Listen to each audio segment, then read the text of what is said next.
Hi, Mystery Recapped here. Today, I am going to explain a sci-fi comedy film called Geohazard. Spoilers ahead, watch out, and take care. The opening scene of the movie shows us an advertisement for the Beautiful Girl pill. The advertisement claims that the pill is one-of-a-kind medicine that will reorganize women's brain nerves and genes, turning them into the most beautiful versions of themselves. For the first year, the Beautiful Girl pill is sold out everywhere because of its popularity and effectiveness. Any girl who takes it instantly experiences a change in their body and face structure. Suffice it to say that the pill is very successful, if not revolutionary. However, in less than 2 years of use, women begin to feel the side effects of the drug. Some get severe allergic reactions, while others go brain dead within seconds.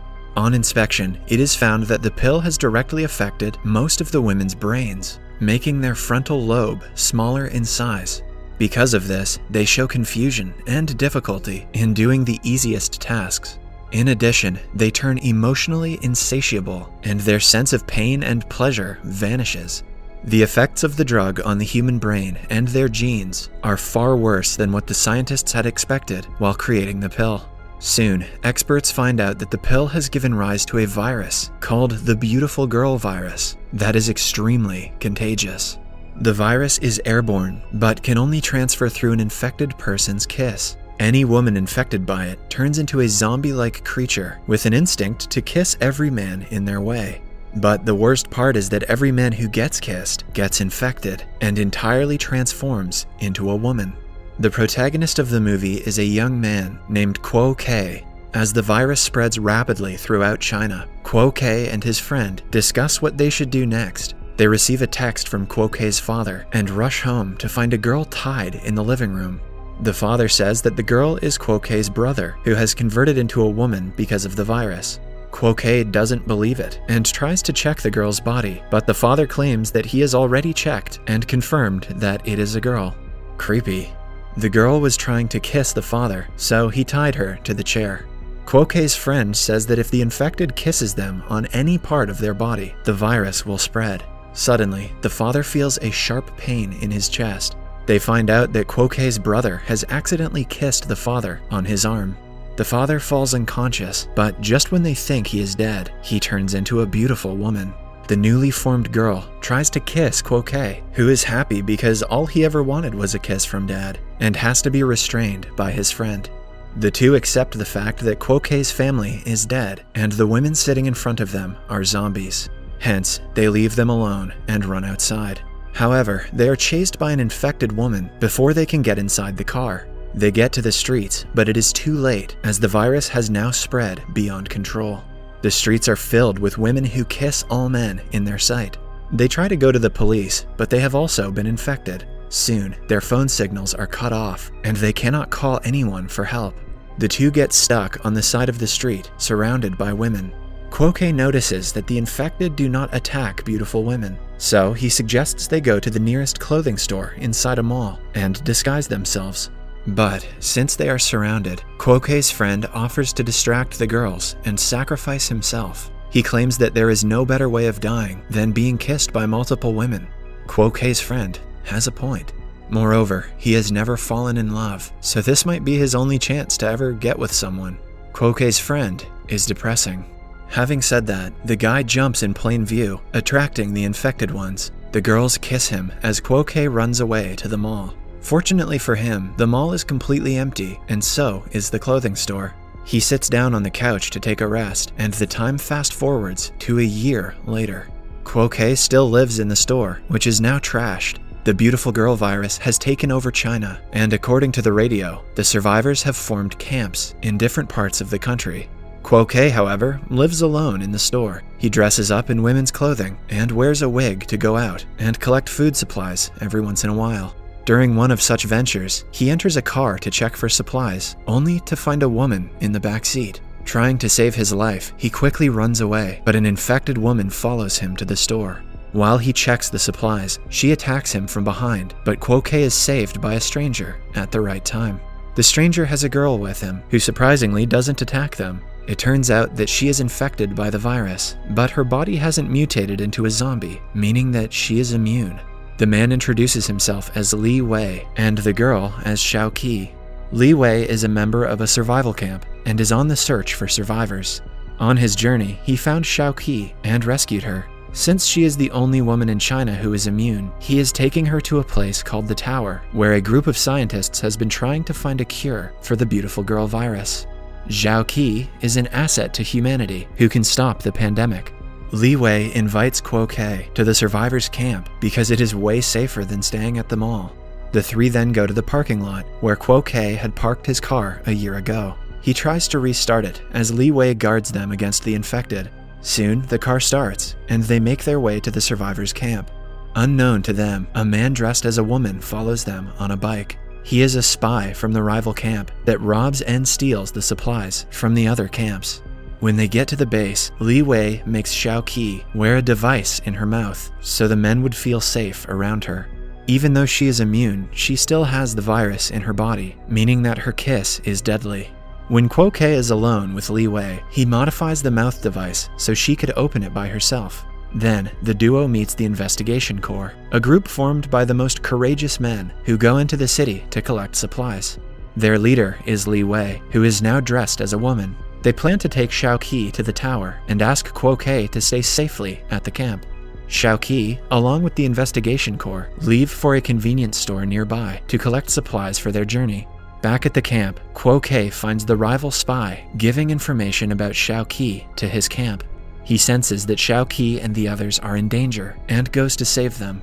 Meanwhile, the Investigation Corps and Xiao Qi are attacked by the rival camp. They hold Xiao Qi hostage, but the sniper from the Investigation Corps fires at them, starting a shootout. Kuo Ke arrives at the right moment and brings Xiao Qi to a safer place. The shootout gets intense, and most of the members of the Investigation Corps are killed. The only survivors left are Kuo Ke, Li Wei, and Xiao Qi. But before they can flee from the site, the rival group catches them. The leader makes Xiao Qi wear the mouth device to be safe and plans to use her for his benefit. But his plans are ruined when she takes off the device easily, thanks to the modification Kuo Ke made earlier. She then kisses the leader. As he falls to the ground and starts transforming into a woman, his teammates run away, fearing the same fate. The surviving three go to their vehicle, which is now surrounded by infected women. Li Wei offers to get rid of them since he is still dressed as a girl. He kills all of them, and the three continue to drive to the tower. When they drive for some minutes, Li Wei asks to get off the vehicle, revealing that he too has been kissed. Kuo Ke promises to get Xiao Qi to the tower and says goodbye to Li Wei. At night, the duo stops to rest in a secluded area. They sit in front of the fire and drink. Xiao Qi talks about her fiancé, who was killed a year ago when the virus first started to spread. It turns out that she kissed him, not knowing that she was infected. Kuo Ke comforts her and kisses her hand. Kuo Ke is into some risky business. The following day, they finally reach the tower, but are disappointed when they see no one around. The duo assumes that the tower was attacked by the infected. As they brainstorm what they should do next, a group of infected women attack them. To their surprise, they are saved by men from inside a nearby factory. It turns out that the tower is actually an old factory where a group of soldiers and scientists have gathered to find the cure. The leader of the tower, Xiao Cheng, welcomes them and introduces them to his right-hand man, Big P. I was not expecting a name like Big P in this movie. They take Xiao Qi's blood samples for further research. She then goes to her room to take a rest, while Xiao Cheng shows Kuo Ke around the facility. He is first taken to the lab, where Dr. Hu is looking at some blood samples.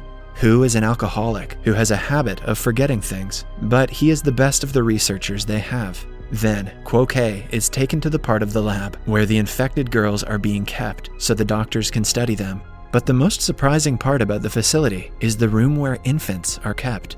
Xiao Cheng claims that the babies were rescued recently, so Kuo Ke doesn't think much of it.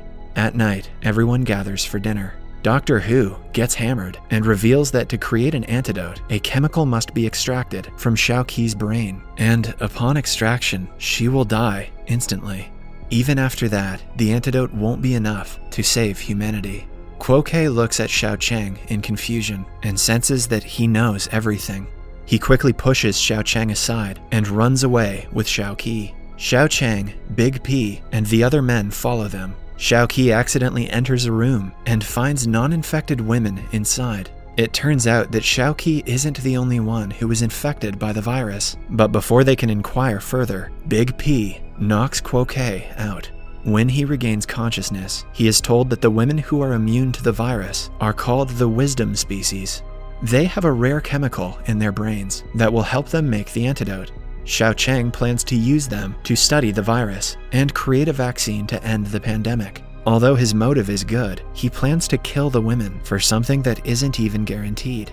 Moreover, he forcefully made his men mate with the captured wisdom species to give birth to the babies that Kuo Ke saw earlier. When the women die, he plans to use the babies for the antidote because they also belong to the wisdom species. Kuo Ke agrees to help Xiao Chang with his plan for the sake of humanity, but asks to meet Xiao Qi for the last time.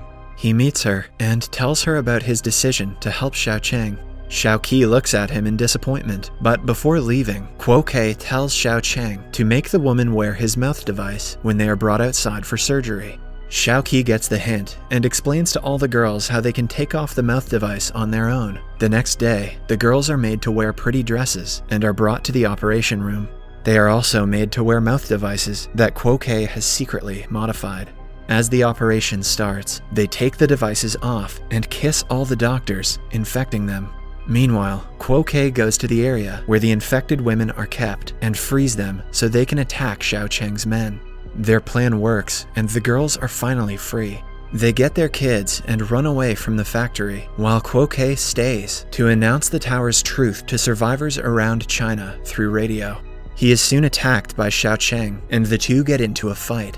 Xiao Chang is about to kill him, but Xiao Qi arrives at the right time and saves Kuo Ke. However, during the struggle, Xiao Qi is stabbed. At last, Xiao Qi and Kuo Ke announce the tower's truth to the survivors through the radio.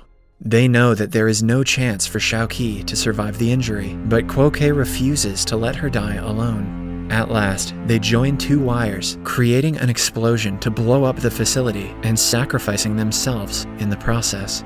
Outside, the surviving wisdom species watch the place burn with their babies. The movie ends as they walk away, determined to end the pandemic with their acquired knowledge. Subscribe for more videos like this, turn on notifications, and leave a like to help the channel out. Thank you for watching.